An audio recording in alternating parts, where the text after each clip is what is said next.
Today's youth need teachers, volunteers, and most of all, well, they need you. I'm Doug Edwards, and I'm going to be talking with real youth mentors and students to give you the knowledge you need to be the best youth worker possible. This is Youth Worker on Fire.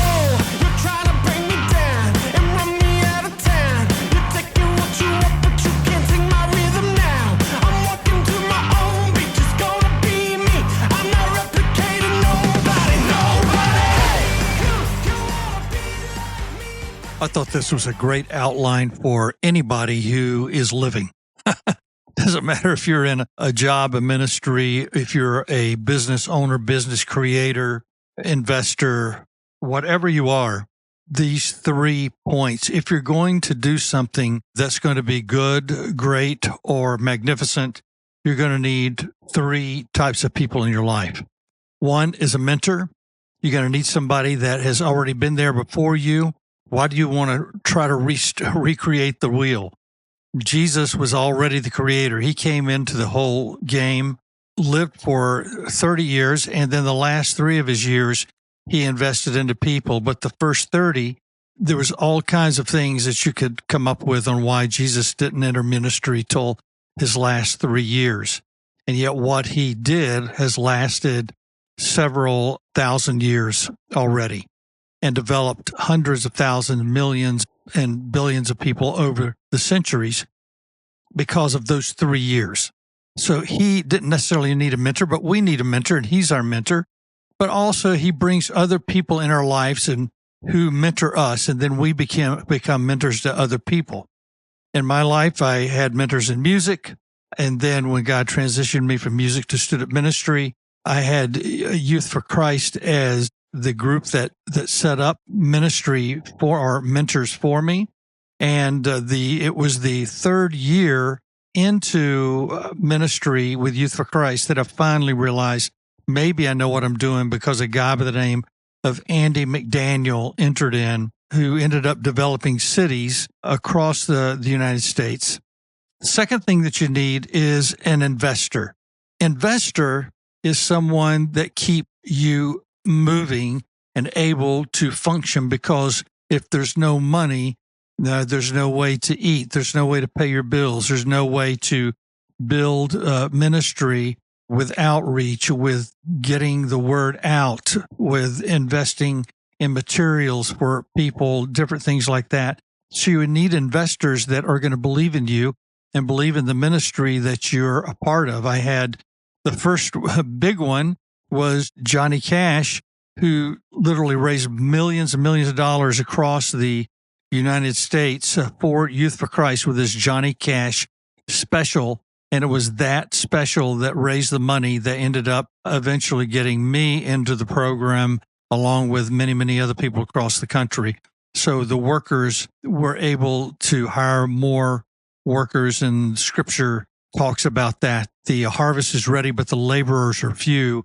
Pray that there will be more laborers for the harvest. And that's who we were. You got to have investors for that. You can look up Billy Graham's story too and find out about the different mentors and investors in his life. He was a long-term person that has been around up until a few years ago. So he had been in a long-term situation to where student ministry was directly affected by the ministry that he had. Youth for Christ also came out of that. But you've got Cru and Young Life and the Navigators, just all kinds of other student ministry organizations that are out there that came from the 40s, post World War II, and that sort of thing. But you need investors. And one of the guys that Jim Pegg helped raise money, Senator Dick Langley, who was a lawyer at the time, then while I was there working at South Lake, became House of Representatives, and then Senator Langley, and he invested more, I think, as much or more than anybody else after Johnny Cash, the Johnny Cash special, into our program specifically to help me. Then when I got to Trinity Church, which I stayed there for 29 years, the church invested in me. But the more they saw that God was doing through our ministry, the more they invested, the more they saw what our volunteers did and the extreme efforts that they made in paying directly out of their pockets. The more the church invested and individuals invested in making sure our volunteers were taken care of and not having to put so much money out of their own pocket while they were owning businesses and running jobs themselves. And then the operators, you're not going to be able to do everything. In the beginning, you may have to do everything. You may have to develop and send out the newsletter and do social media and all these other things that you do, and have all kinds of meetings with all kinds of peoples, whether it's in the other churches, your people within your church, people within your ministry organization, people in the school system, whoever. You may have to do all those things and go, and you may have to plan your own trips, collect the money and all that your first year, maybe 2 years. But if you're really good at delegation, or in my case, if you're really desperate for delegation, then you will find people that can do those jobs better than you. You always want to put better people in positions of things that you don't do well, so that you can do what you do well, what God has led you to do better. If you look at the New Testament, you'll see that happen with the apostles. They said, listen, we can't help all the widows. We can't help all the poor. We can't, heal all the sick. We need deacons and deaconesses, and we need different people that are going to do different things so that we can commit ourselves to the teaching of the word. And they did. So you need operators. And I had my secretary, Pat Sword. I had Dottie Freeman, who booked by the last 3 years, she was booking all my trips. At first, she was booking my middle school trips, and then she's doing high school trips. Then she said, listen, I can do it also. She did middle school, high school, and college trips because she was used to doing big industry, and that was really nothing for her to do all that stuff, and it was exciting, and she loved it. And then my volunteer staff, they would go to schools when I couldn't go to schools, when we were at night programs and our students were doing things at their schools.